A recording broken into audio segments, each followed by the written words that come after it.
की all party meeting में मैंने कॉम्प्लीमेंट किया हमारी आर्म फोर्सेस को और भारत सरकार को कि उन्होंने एक ऑपरेशन सिंदूर को अंजाम दिया। मैंने अपनी बात में ये कहा कि एक इंटरनेशनल कैंपेन हमको चलाना चाहिए टीआरएफ के खिलाफ, और ख़ास तौर से सिक्योरिटी काउंसिल इसको डिजिग्नेट करे और हमको यूनाइटेड स्टेट्स ऑफ अमेरिका को ये बताना है कि वो अपने ही मुल्क में इसको फॉरेन टेररिस्ट ऑर्गेनाइजेशन डिजिग्नेट करे।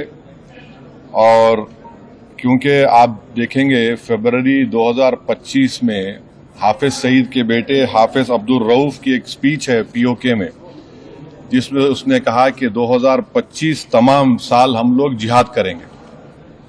तो ये जिहाद का नाम लेकर, ये भारत में गलत नाम लेकर कत्ल करना चाहते हैं, आतंक फैलाना चाहते हैं। तो यूएस को हम रिक्वेस्ट करें, उनको लॉबी करें कि ये टीआरएफ को एक फॉरेन टेररिस्ट ऑर्गेनाइजेशन बनाए, पाकिस्तान को एफएटीएफ के ग्रे लिस्ट में डाला जाए। यूनाइटेड किंगडम से हमने ट्रेड डील किया है, अब क्या क्या बहुत सी चीज़ें कम हो जाएंगी, टैरिफ कम होगा।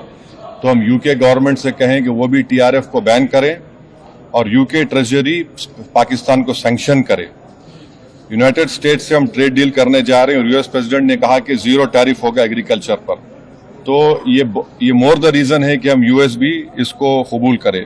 अब कश्मीर में गवर्नमेंट को के पास एक बहुत सुनहरा मौका है, तारीखी मौका है कि वो यकीनन पाकिस्तान को कन्फ्रंट करें मगर कश्मीरियों को अडॉप्ट करें। आप कश्मीरियों को खरीब करें। और ख़ास तौर से मैंने कहा कि जो पूंछ में जो लोगों की मौत हुई, सिविलियन लोगों की, और उरी में जो लोग जख्मी हुए, जिनके घर को नुकसान पहुंचा, गवर्नमेंट उनको टेररिस्ट विक्टिम का ऐलान करे क्योंकि पाकिस्तान शेलिंग में उनकी मौत हुई है, और सिक्योरिटी रिलेटेड एक्सपेंडिचर के तहत मरने वालों को एक्सग्रेशिया दे और सरकार उनका घर बना के दे। और मैंने कहा कि साउथ कश्मीर में गवर्नमेंट को बहुत एहतियात से काम करने की ज़रूरत है, वहाँ के यूथ को हमको खरीब करना है। और जो ऑपरेशन सिंदूर हुआ उसका मेरी नज़र में सबसे बड़ा इम्पोर्टेंस ये है कि मुरीद के और भावलपुर पर अटैक होना, ये नॉन टेररिस्ट ऑर्गेनाइजेशन के हेडक्वार्टर्स हैं, ये बहुत अहम जिसको हमको समझने की ज़रूरत है। मिलिट्री स्ट्रेटेजी वाइज आप देखेंगे अब हमारे देश के लिए दो फ्रंट पे हॉस्टिलिटी होगी, एलएसी और एलओसी पर। इसलिए कि जब 16 में उरी हुआ, 2019 में हम बालाकोट किए, आज हमारी 50,000 फौज गलवान और पे बैठी हुई है। तो ये टू फ्रंट हॉस्टिलिटी को हमको देखने की ज़रूरत है। चाइना से हम इतना एक्सपोर्ट कर रहे हैं, इंपोर्ट से ज़्यादा चाइना से इतना इंपोर्ट कर रहे हैं, एक्सपोर्ट से ज़्यादा हो रहा है।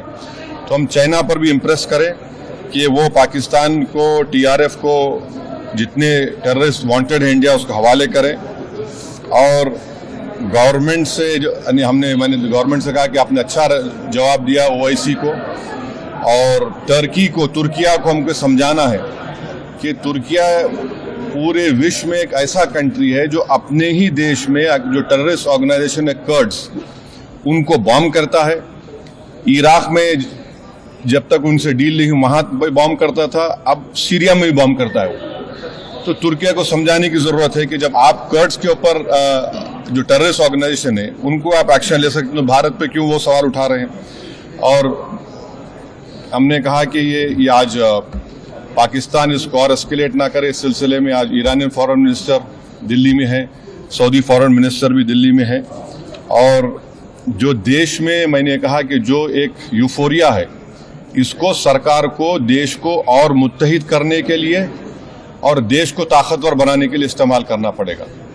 और जो लोग मैंने जिक्र किया, हिमांशी, उस बच्ची का जिसने अपने पति को खोया 6 दिन की शादी के बाद, कि किस तरह सोशल मीडिया पर उसके ऊपर रिकेक हमले किए गए। और आखिर में मैंने कहा कि न्यूयॉर्क टाइम्स, रॉयटर्स और CNN ने एक कहा कि भटिंडा में एक रफाइल गिरा है, वो सही है गलत है हम नहीं जानते, मगर हमने एक गवर्नमेंट से कहा कम से कम इंडियन एयरफोर्स को आप कहिए कि उसको डिनाई करे, ताकि हमारे आर्म फोर्सेस का मोराल और उनके रेपुटेशन में कोई कमी ना आए। Thank you.